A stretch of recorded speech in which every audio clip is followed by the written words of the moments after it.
வருகை புரிந்த கரூரிலிருந்து வருகை புரிந்துள்ள ராஜகாளியம்மன் ஜோதிட நிலையத்துடைய நிறுவனர் கணபதி செல்வன் அவர்கள் ஜோதிடத்தில் ஜோதிடர்களின் பங்கு என்ற தலைப்பில் ஒரு 5 நிமிடம் சிற்றுரையாற்ற வருமாறு அன்புடன் அழைக்கின்றேன்.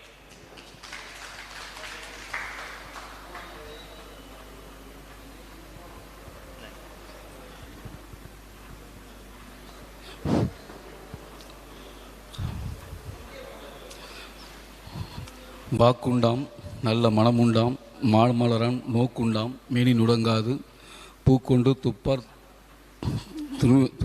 திருமேனி தும்பிக்கான் பாதம் சார்வார் தமக்கு ஞானா நந்தமயம் தேவம் நிர்மலா ஸ்படிகா கிருதம் ஆதாரம் சர்வ வித்யானாம் ஹயக்ரீவம் உபாஸ்மகை. இதுக்கு முன்னாடி பேசினவங்க இங்கே உட்காந்துருக்கோம், எல்லாருமே கேட்டிருக்கோம். ஒவ்வொருத்தரும் 4 நட்சத்திரம், திதி, யோகம், கரணம், நாமயோகம், முடக்கு, திசை, புத்தி, அந்தரம், எல்லா விஷயங்களை பற்றி எல்லாருமே இங்கே பேசியிருக்காங்க. இது எல்லாத்துக்குமே தெரிஞ்ச விஷயம், ஓரளவுக்கு எல்லாமே தெரிஞ்ச வந்திருக்கோம். ஆனால் ஒரு அஸ்ட்ராலஜராக நம்ம ஒரு ஜோதிடராக நம்ம முதல்ல எப்படி இருக்கணும்?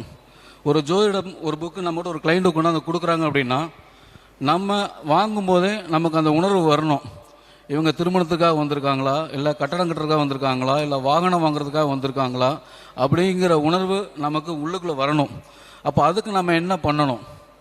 இப்போ இன்றைக்கி சனிக்கிழமை, இன்றைக்கி ஒரு கிளைண்ட்டு நம்மக்கிட்ட ஜாதகம் பார்க்க வர்றாங்க அப்படின்னா முதல்ல இன்றைக்கி நாள் கூட சனி பகவானுடைய காயத்ரியோ இல்லை சனி பகவானுடைய அஷ்டோத்திரமோ இல்லை முடிஞ்சால் சகஸ்ரநாமமோ நீங்கள் ஒரு தடவை படிச்சிட்டிங்க அப்படின்னா இன்றைக்கி சனிக்கிழமை வரக்கூடிய அந்த ஜாதகர் பார்த்தீங்க அப்படின்னாக்கா பூசம், அனுசம், உத்திரட்டாதி நட்சத்திரத்தில் வருவாங்க. அப்படி இல்லைன்னா இன்றைக்கி இருக்கக்கூடிய நட்சத்திரம் மூலம் என்று சொன்னால் அஸ்வினி, மகம், மூலம் இந்த நட்சத்திரத்தில் தான் லக்னமோ ராசி அமைஞ்சு வருவாங்க. அப்போ இந்த 6 ராசி தவிர நம்மகிட்ட யாரும் வரமாட்டாங்க. அப்போ அப்படி ஒரு நம்ம எடுத்து பேசும்போது பார்த்தீங்க அப்படின்னா நாம் பேசக்கூடிய அனைத்துமே அங்கே சொல் பலிதமாகும். ஏன்னா ஒரு ஜோதிடர்னு எடுத்துட்டோம் அப்படின்னாக்கா வாக்கு பலிதங்கிறது ரொம்ப முக்கியம். அந்த வாக்கு பலிதம் நமக்கு எப்படி வருங்க? நமக்கு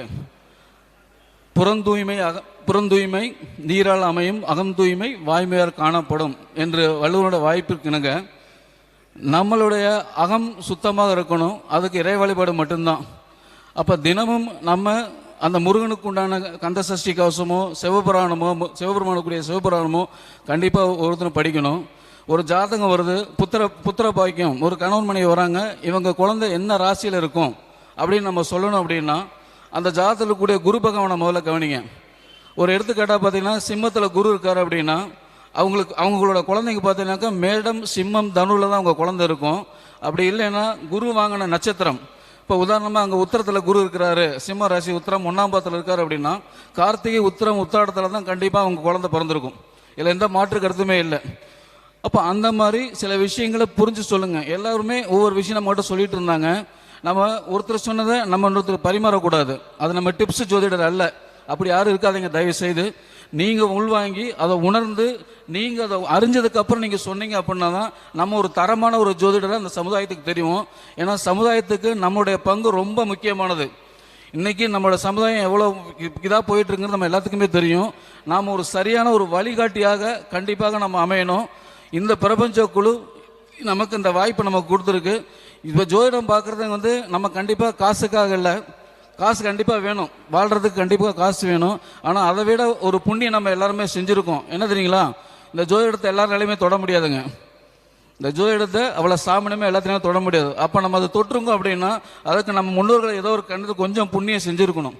அப்போ நமக்கு வரக்கூடிய நல்ல கிளைண்ட்டுகளுக்கு நல்ல வழியை காமிக்கணும் அப்படின்னாக்கா நம்முடைய சந்ததிகள் நம்மை விட சிறப்பாக ஒரு வாழ்க்கையை வாழ்வாங்க. ஆயுள், ஆரோக்கியம், அந்தஸ்து, நல்ல சிறப்பான குடும்பம் வந்து வாழ்வாங்க. அதற்கு நம்மளுடைய பங்களிப்புங்கிறது உண்மையாக உணர்ந்து பேசணும் ஜாதகத்தை, அவ்வளோதாங்க. நம்ம மனப்பாடம் பண்ணி ஒப்பிக்க வேண்டாம்.